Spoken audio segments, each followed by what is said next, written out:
Hello and welcome to CLMB's Cracked Knuckle Productions. My name is Chris, and today I want to show you a method that I use to work on my maps. Okay, first things first, I want to show you guys my document setup. So I'm using Affinity Designer, and it's a vector-based software that I really appreciate, and I'm going to show you a couple of the reasons why. But first, document setup. Over here, I'm going to go ahead and look at the dimensions. I have this canvas is 111 by 111 pixels.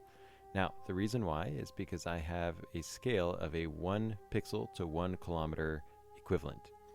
And so, what that will allow me to do is to be able to easily determine what the size of my rivers or bays and peninsulas and things like that are.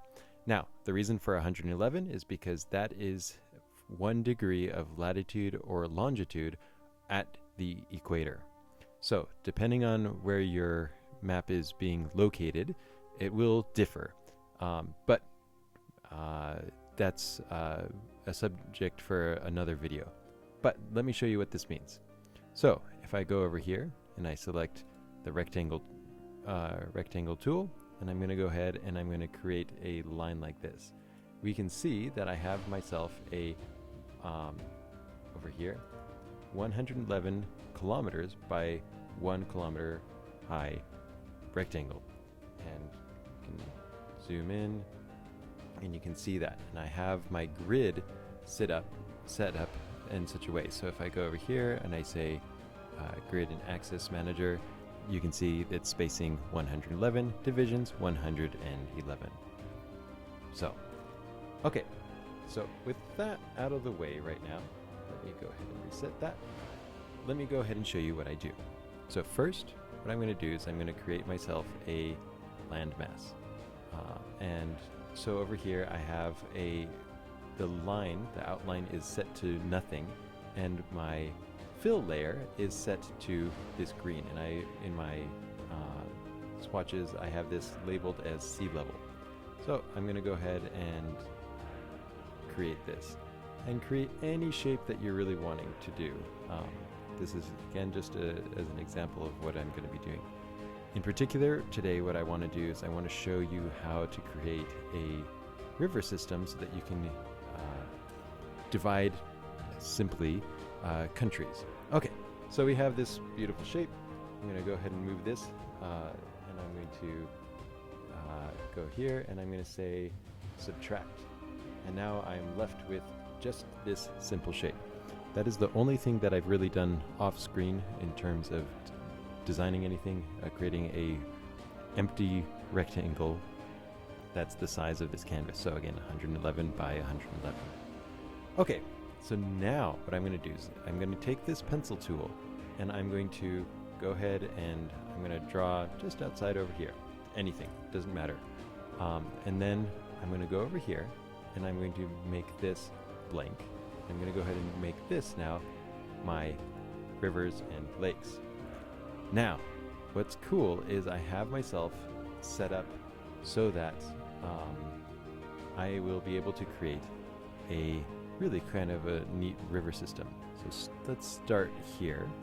And if you can see, the river is not just simply one size. It is actually changes the longer that I use it. At the end, it's tapered off, and at the near the bay right here, it's expanded, as rivers do.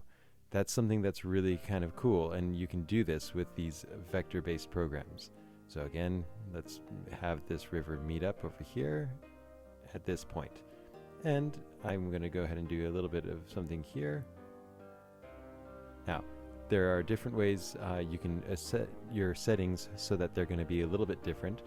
But for now, for this tutorial, this is what I'm wanting to show you. So go ahead and like this, and let's make one coming over this way to meet here. We can go ahead and like make a couple little islands. And what I mean by that is we zoom in, and you can see there are there's an island here. So what's that going to allow you to do? Well, what I'm going to go ahead and do is I'm going to delete this. I'm going to go ahead and go over here, and I'm going to say group. Okay, and I want to keep these vector layers for possibly another time. So group them, but then I'm going to copy and paste Command C, Command V, and what I'm going to go ahead and do with one of these is I'm going to expand this, and I'm going to go ahead and select all of these, and I'm going to go to my layers, and I'm going to say expand stroke. Expanding stroke no longer makes them so that they are, as far as I'm aware, I guess vector-based lines. They've been changed to curves. So what I'm going to do then is I'm going to go ahead and add these all together here. So now it is one single layer instead of being, was it 6 layers? Okay, and then what I'm going to go ahead and do is I'm going to take this plus this, and I'm going to go ahead and say subtract. And what that does now is we can see it has created for me my map, my sea floor layer, with this, essentially this cutout of the river system that I had created. And again, with the second duplicate, I can go here and you can definitely see it. Why do I do this though? So what I'm going to go ahead and show you now is how you can use this to create some really cool maps. Over here in Affinity Designer 2, again, sorry, I made a mistake. This is Affinity Designer 2. We can go over here and we're going to make ourselves a country. So using this, let's see, the name of this tool is the knife tool. I'm going to go ahead here and I'm going to go like this. I'm going to go ahead, trace around, and like this, and go ahead here and look at that. So now I have here, let's just for this case, let's see, Atlas of the World, palette. Okay, so I'm going to go ahead and go here, and I'm going to go change this to this color, and this one here to this color. Maybe not the best color, but we can see that I created created a 2 countries essentially in this one location. We bring back the lakes, and there we go. We have a very simple political map that has been created. And I guess there's this one here, and we can make this maybe a little island or something like that. So why is this helpful? Why is this cool? And why do I go through this whole setup? Well, I want to know, for example, what's the size of this country? One of the benefits of this is Affinity Designer 2 is that you can do that with this tool. And so here we see that it is 441.292 square kilometers. And the perimeter of this whole country would be 97.599 kilometers. Or I can go over here and select this layer, and I can tell you, okay, it's 4,670 square kilometers. Or go over here and I can tell you it's, for here, let me zoom in just a little bit, and 1.326 square kilometers.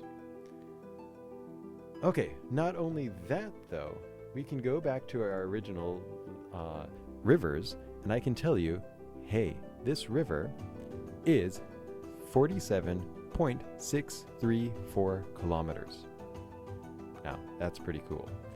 So that's one of the benefits I think that you can have in this program, Affinity Designer 2, and something that I really like and has been very helpful for my map making.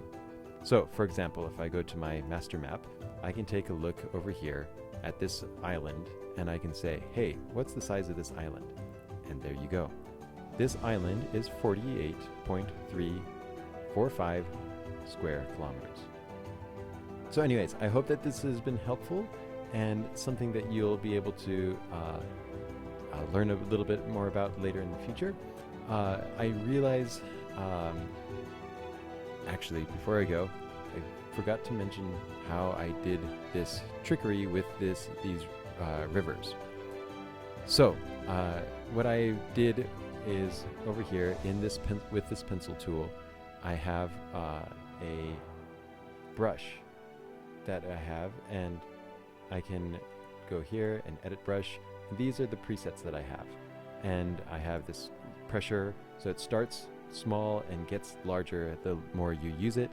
It's pressure based, so that I can use my tablet and my pen, and I don't want the variation to be too big, so just 2 pixels, so the variation is not a whole lot. But yeah, that's essentially what I do. Maybe I'll make another video showing how I create these brushes in the future.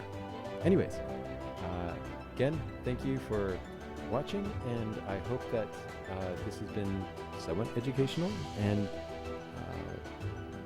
yeah, happy world building. Thank you. Bye-bye.